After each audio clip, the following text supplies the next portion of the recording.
नमस्कार साथियों, कैसे हैं आप सभी। उम्मीद करता हूँ कि आप सभी बढ़िया से होंगे। आप सभी का पुनः मेरे YouTube चैनल आराध्य होम केयर में हार्दिक अभिनंदन है। आज मैं आपको सुन्नता के बारे में, नमनेस के बारे में विस्तार से जानकारी दूंगा। इसके क्या लक्षण हैं, क्या कारण हैं, ये सब चीज़ आपको बताऊंगा। अगर आप इस बीमारी से निजात पाना चाहते हैं तो वीडियो को पूरा अवश्य देखें ताकि आपको पूरी जानकारी मिल सके। कुछ लोग आधा आधा वीडियो देखते हैं तो उनको पूरी जानकारी नहीं मिल पाती है। अगर आप चैनल पर नए हैं तो चैनल को लाइक, सब्सक्राइब और शेयर जरूर करें।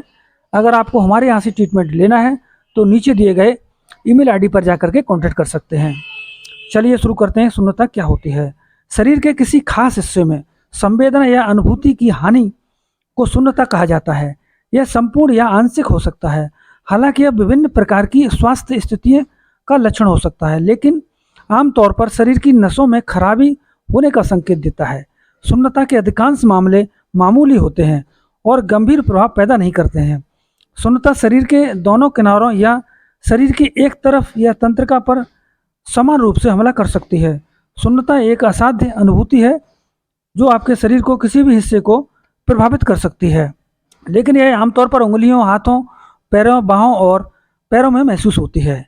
मस्तिष्क और रीढ़ की हड्डी के बाहर की नसें आमतौर पर सुन्नता से प्रभावित होती हैं, जिसके परिणाम स्वरूप हाथ पैर संवेदना खो जाती है।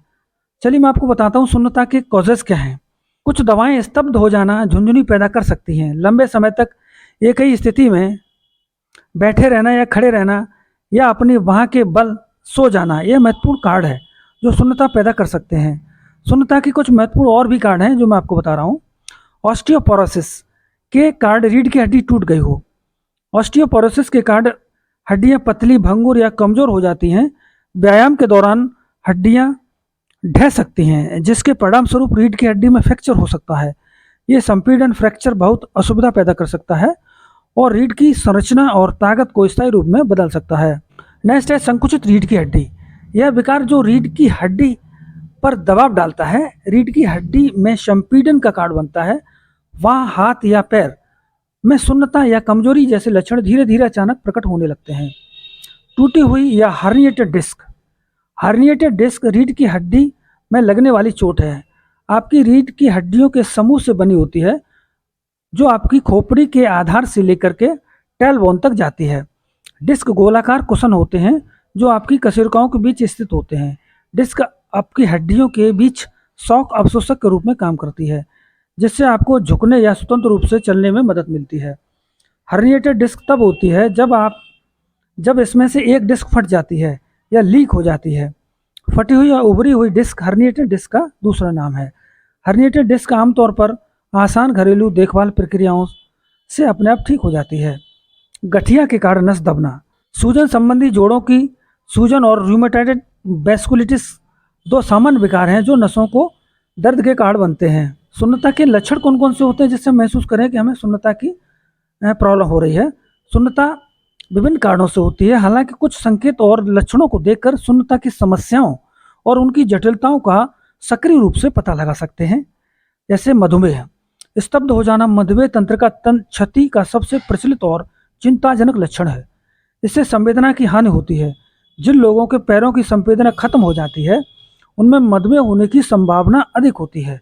स्तब्ध हो जाना भी मधुमेह परिधीय न्यूरोपैथी का एक संकेत है। इससे चलते चलते अपने पैरों को महसूस नहीं कर पाएंगे। आपके हाथ या पैर कभी भी झंझना सकते हैं या जल सकते हैं। न्यूरोपैथी तब होती है जब एक या अधिक नसें क्षतिग्रस्त हो जाती हैं, जिससे प्रभावित क्षेत्र में सुन्नता, झुंझुनी, मांसपेशियों में कमजोरी और दर्द जैसी समस्याएं होती हैं। न्यूरोपैथी आमतौर पर हाथों और पैरों से शुरू होती है और शरीर के अन्य क्षेत्रों को प्रभावित करती है। परिधीय न्यूरोपैथी के लक्षण समय के साथ सुधर सकते हैं या गायब हो सकते हैं, लेकिन कुछ मामलों में कभी कमी नहीं होते हैं।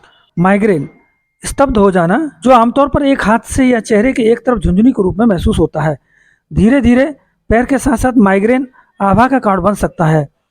हाथ का सुन्न होना माइग्रेन का एक सामान्य लक्षण है। यदि आपको बार बार सिर दर्द होता है तो आपका हाथ सुन्न हो जाते हैं तो आप डॉक्टर से परामर्श लेना चाहिए, क्योंकि आपको हेमीप्लेजिक माइग्रेन से पीड़ित हो सकते हैं। रेनॉल्ड की घटना। रेनॉल्ड की बीमारी आपके शरीर में कुछ हिस्से जैसे उंगलियों और पैर की उंगलियों में शून्यता या ठंडक का कार्ड बनती है। रेनॉल्ड की बीमारी प्रभावित क्षेत्रों में रक्त के प्रभाव को प्रतिबंधित करके त्वचा को रक्त पहुंचाने वाली छोटी धमनियों को सिकोड़ देती है। रेनॉल्ड सिंड्रोम अक्सर होता है और आमतौर पर गंभीर कठिनाइयों का कार्ड नहीं बनता। यह त्वचा के अल्सर का कार्ड बन सकता है।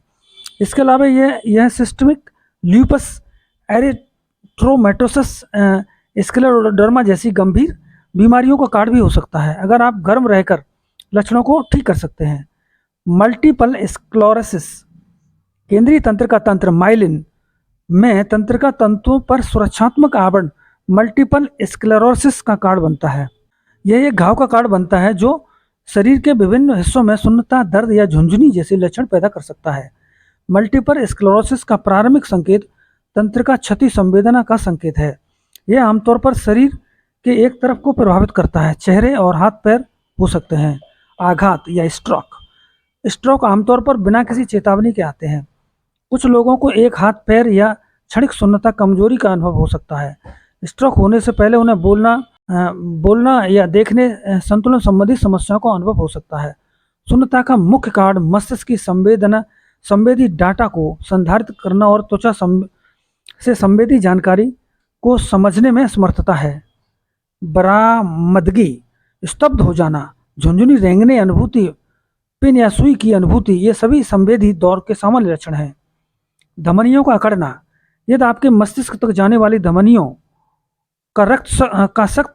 धमनियां सख्त हो गई हैं तो आपकी अपनी बाहों पैरों में अचानक शून्यता या कमजोरी महसूस हो सकती है। आंखों में अस्थायी रूप से दृष्टि हानि, आपके चेहरे की मांसपेशियों का गिरना जैसी समस्याओं का अनुभव कर सकते हैं। शून्यता से कैसे बच सकते हैं, इसके कुछ तरीके हैं जिसको आप अपनाएंगे तो शून्यता से आप निजात पा सकते हैं। सबसे पहले मधुमेह रोगियों में रक्त शर्करा को नियंत्रित करते रहना चाहिए। अपने शरीर को अच्छे से हाइड्रेट करें, कॉप्स पर नियंत्रण रखें, नियमित रूप से व्यायाम अवश्य करें, तनाव के स्तर की निगरानी और नियंत्रण करें, उच्च फाइबर वाले खाद्य पदार्थ खाएं। आपका डॉक्टर चिकित्सक आपकी शून्यता की समस्याओं से राहत पाने के लिए आपको भौतिक चिकित्सा अभ्यास करने के लिए आग्रह कर सकता है। व्यापक रूप से भौतिक अभ्यास करें। हैमस्ट्रिंग्स में खिंचाव, हैमस्ट्रिंग पैर के पीछे 4 मांसपेशियां हैं जो घुटने को मोड़ने और कूल्हे के पीछे की ओर खींचने में मदद करती हैं। हैमस्ट्रिंग खिंचाव घुटने और कूल्हे की मांसपेशियों को बढ़ावा देने में मदद करता है। पेक्टोरल खिंचाव, पेक्टोरल स्ट्रेच कंधों को मजबूत करता है और आपके हाथों और कंधों को अधिक लचीलापन प्रदान करता है। तब आपके कंधे शून्य हो जाएं तो आप स्ट्रेचिंग को आजमा सकते हैं। स्क्वाट आपके कूल्हों और पैरों को मजबूत करने और आपको लंबे समय तक खड़े रहने और चलने की अनुमति देने के लिए उत्कृष्ट कार्यात्मक कसरत है। चलिए दोस्तों, मैं कुछ आपको बेस्ट होम्योपैथिक मेडिसिन बताता हूँ जो हाथ पैर में झंझनाहट या सुन्नपन के लिए बहुत महत्वपूर्ण कार्य करती है और काफ़ी इफेक्टिव है। जिसमें पहली दवा है जेल्सिमियम 30। इसको आपको 2 बूंद 2 बार लेना है, यानी सुबह शाम को डायरेक्ट ऑन टंग और खाली पेट लेना है। दूसरी दवा है अर्निका मोंटाना 30 CH। इसकी भी 2 बूंद आपको सुबह और 2 बूंद आपको शाम को डायरेक्ट ऑन टंग 2 बार लेना है, खाली पेट लेना है। तीसरी दवा है कालीफॉस 6X। इसको आपको 6 टैबलेट सुबह खाली पेट, 6 टैबलेट शाम को खाली पेट, 6 टैबलेट आपको दोपहर को लेनी है। यानी ये दवा आपको जो है 3 बार लेनी है। टैबलेट आपको 3 बार लेनी है, सुबह दोपहर शाम, और ये भी सारी दवा खाली पेट लेनी है।